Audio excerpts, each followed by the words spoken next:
Malone for allowing us to use the musical synagogue.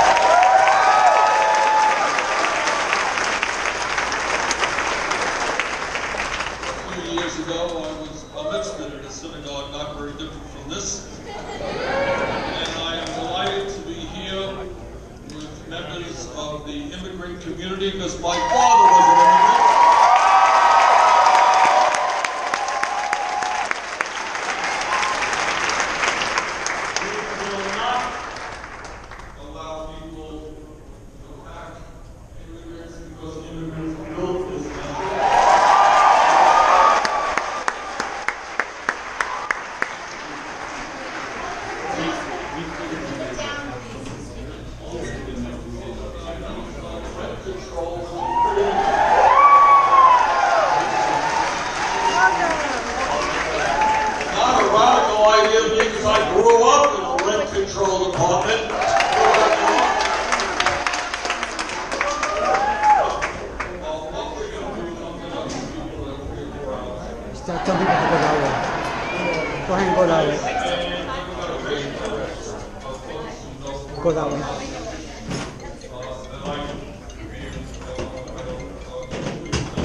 And then after that, we're going to open it up to your comments and your questions.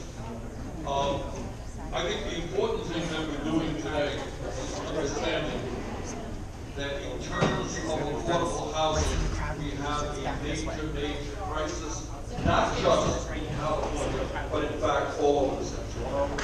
This way. How will this way?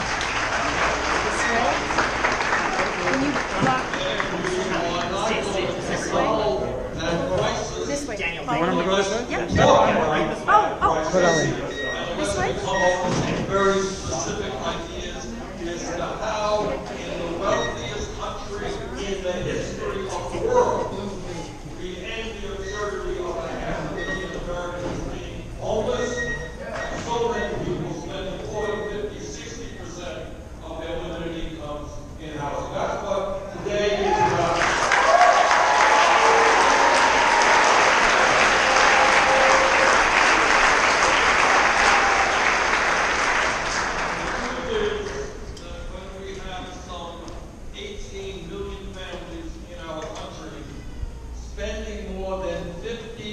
Of their limited incomes on housing. Just think about it.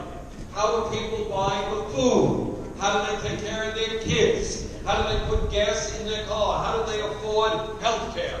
And the answer is they do not.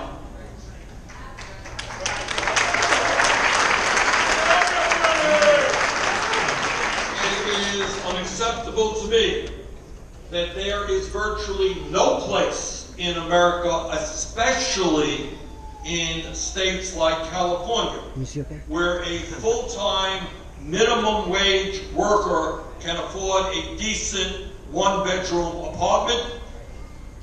That is not acceptable. So this issue of affordable housing also, of course, ties in to wages. I remember a couple of months ago, I was talking to a guy who works at an airport, and he lives here in California. I said, how much money do you make?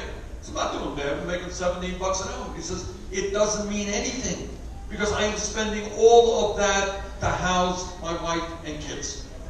All right, so when we look at affordable housing, it ties into income, and nobody in America is going to be able to purchase or rent affordable housing when you're making $10, $12 an hour. So when we talk about affordable housing, we are also talking about raising the minimum wage to a living wage.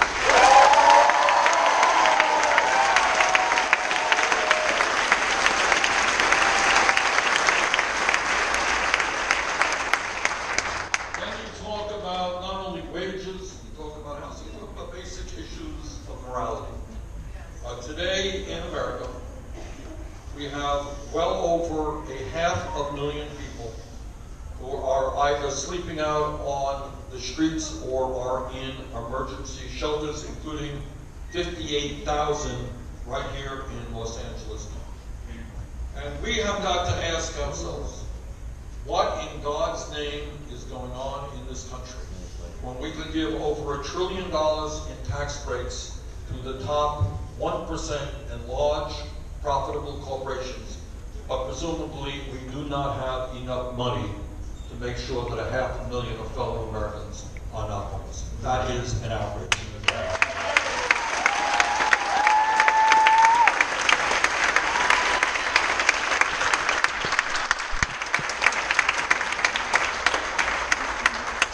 Furthermore, when you get into the guts of what's going on in housing, we have got to appreciate that it is not acceptable that wealthy developers in Los Angeles County and throughout the country are gentrifying neighborhoods. And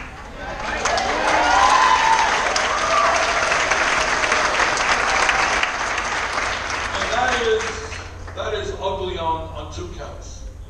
Number one, people throughout America grew up in communities. This is where they grew up. This is the neighborhood that they love. And now they are being forced out of those neighborhoods and being replaced by folks who can afford expensive condominiums. That is not acceptable either.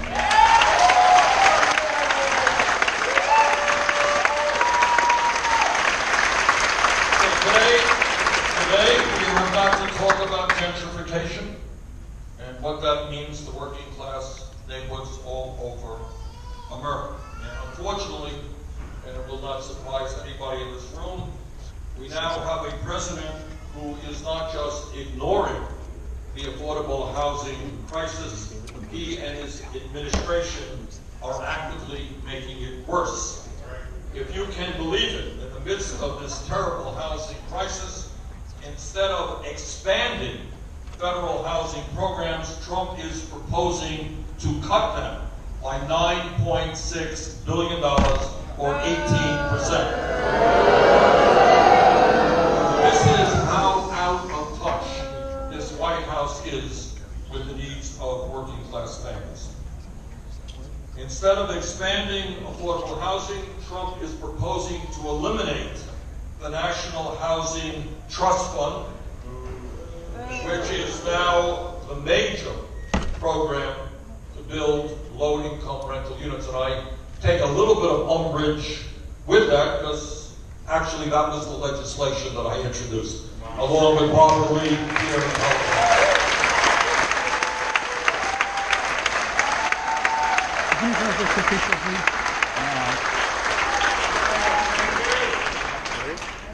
I think the principle that we are talking about here is what the political revolution that some of us are engaged in right now is to understand that there are certain fundamental rights that every American must be entitled to. And in my view, that certainly includes the right to health care for every American.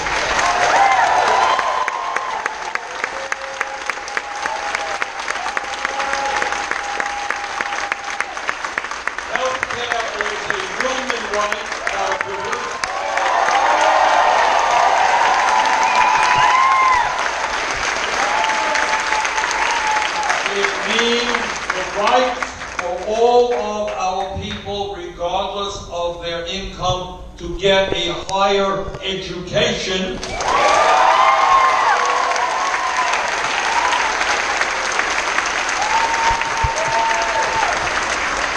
is why we will make public colleges and universities tuition-free and cancel all student debt.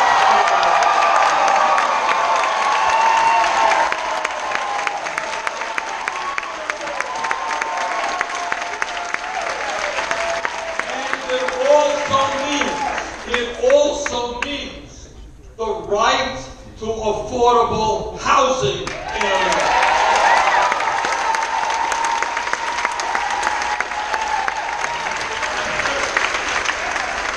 Now, in a few weeks, we are going to be introducing and releasing a very detailed plan.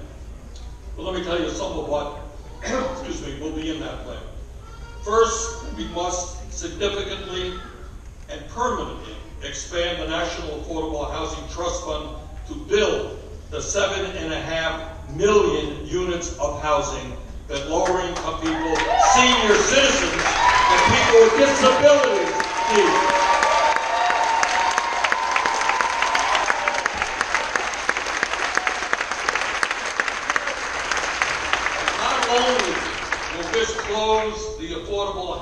gap, it will create millions of good-paying union jobs.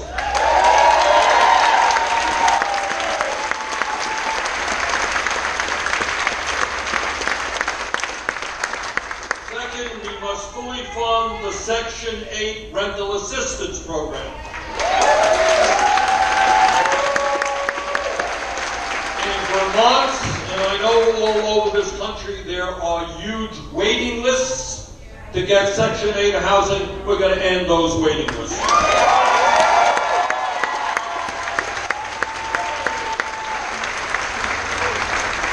Third, we must end homelessness in the United States by doubling funding